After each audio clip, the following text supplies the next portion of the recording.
Bismillahirrahmanirrahim. Assalamualaikum warahmatullahi wabarakatuh. Perkenalkan, nama saya Alessandra, nomor absen 3 dari kelas 11 PS 2. Bagaimana kabar teman-teman semuanya? Semoga selalu dalam keadaan sehat walafiat dan selalu dalam lindungan Allah Subhanahu wa Ta'ala. Dalam kesempatan kali ini, saya akan menjelaskan tentang karya tulis ilmiah. Yang pertama ada pengertian. Pengertian dari karya ilmiah adalah karya tulis yang dibuat untuk memecahkan suatu permasalahan dengan landasan teori dan metode-metode ilmiah. Biasanya, karya ilmiah berisikan data, fakta, solusi mengenai suatu masalah yang disingkat. Penulisan karya ilmiah dilakukan secara sistematis. Lalu selanjutnya yang kedua ada tujuan. Tujuan karya tulis ilmiah adalah menginformasikan pada pembaca terkait suatu masalah beserta jawabannya. Lalu yang ketiga ada ciri-ciri karya tulis ilmiah. Saya menemukan kurang lebih dari 9, diantaranya adalah yang pertama reproduktif. Artinya karya ilmiah ditulis oleh peneliti atau penulis harus diterima dan dimaknai oleh pembacanya sesuai dengan makna yang ingin disampaikan. Yang kedua tidak ambigu. Sebuah karya ilmiah harus memberikan pemahaman secara detail dan tidak dikemas dengan bahasa yang membingungkan. Yang ketiga ada tidak emotif. Artinya, karya ilmiah ditulis tidak melibatkan aspek perasaan dari penulisnya. Yang keempat, menggunakan bahasa baku. Menggunakan bahasa baku agar mudah dipahami dan penggunaan bahasa baku ini meliputi setiap aspek penulisannya. Yang kelima, menggunakan kaidah keilmuan. Penulisan karya ilmiah harus menggunakan kaidah keilmuan atau istilah-istilah akademik dari bidang penelitian si penulis. Yang keenam, bersifat dekoratif. Artinya, karya ilmiah harus memiliki kesinambungan antar bagian dan babnya dan bersifat straightforward, maksudnya ialah tidak bertele-tele atau tepat pada satu sasaran. Yang kedelapan adalah bersifat objektif. Karya ilmiah harus bersifat objektif. Hal ini sangat penting karena karya ilmiah tidak dibuat berdasarkan perasaan penulisnya. Karya ilmiah harus menunjukkan fakta-fakta dan data-data dari hasil analisisnya, jadi tidak memiliki kecondongan subjektivitas. Yang kesembilan adalah menggunakan kalimat efektif. Penulisan karya ilmiah harus menggunakan kalimat efektif. Ciri ini berkaitan dengan semua ciri sebelumnya. Tujuan penggunaan kalimat dalam karya ilmiah agar pembaca tidak dipusingkan dengan penggunaan kalimat yang berputar-putar.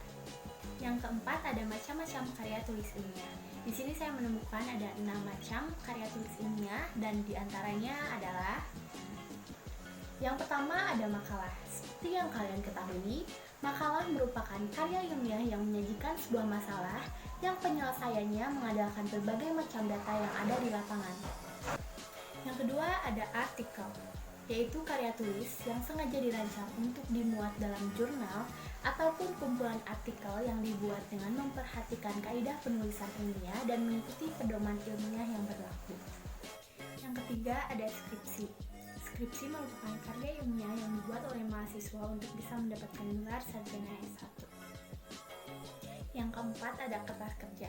Kertas kerja atau work paper pada dasarnya sama dengan makalah, namun dibuat dengan analisis yang lebih mendalam dan tajam serta dipresentasikan pada seminar atau lokakarya yang biasanya dihadiri oleh para ilmuwan.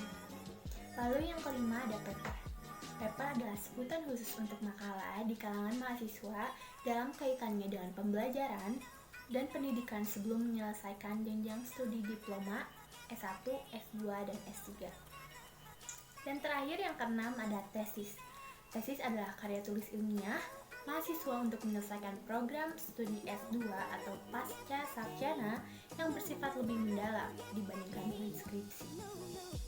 Lalu di sini ada struktur karya tulis ilmiah. Di sini juga ada bermacam-macam dan diantaranya adalah yang pertama ada halaman judul. Judul karya tulis ilmiah ditulis berdasarkan topik yang diangkat sehingga menjadi nama dari karya ilmiah tersebut. Yang kedua ada abstrak. Ringkasan dari seluruh isi karya tulis disebut dengan abstrak. Yang ketiga ada pendahuluan. Bagian pendahuluan setidaknya di dalamnya terdapat latar belakang masalah, identifikasi masalah, pembatasan masalah, perumusan masalah, tujuan pembahasan, dan kemaknawian tulisan. Lalu yang keempat ada juga kerangka teoretis. Kerangka teoretis berisi penjelasan tentang hasil kajian terhadap teori dan hasil-hasil penelitian yang sudah ada dan telah terpublikasi. Dan ada juga yang kelima, metode penelitian. Metode penelitian menjadi hal yang sangat mendasar dari karya tulis ilmiah. Metode atau prosedur penelitian menjadi petunjuk penulis untuk meneliti dengan langkah-langkah yang benar. Sebab jika metodenya salah, pembahasannya pasti juga akan salah. Lalu yang keenam ada pembahasan. Bagian ini harus mendapatkan porsi tulisan yang paling banyak dibandingkan dengan bagian lainnya. Mengapa? Karena apa yang tertulis pada bagian kerangka teoretis akan digunakan semaksimalnya pada bagian ini. Dan yang keenam ada juga kesimpulan dan saran. Kesimpulan berisi pemaknaan dari awal pembahasan hingga akhir yang ditulis secara singkat. Sedangkan saran adalah berisi anjuran terhadap penelitian selanjutnya yang sejenis.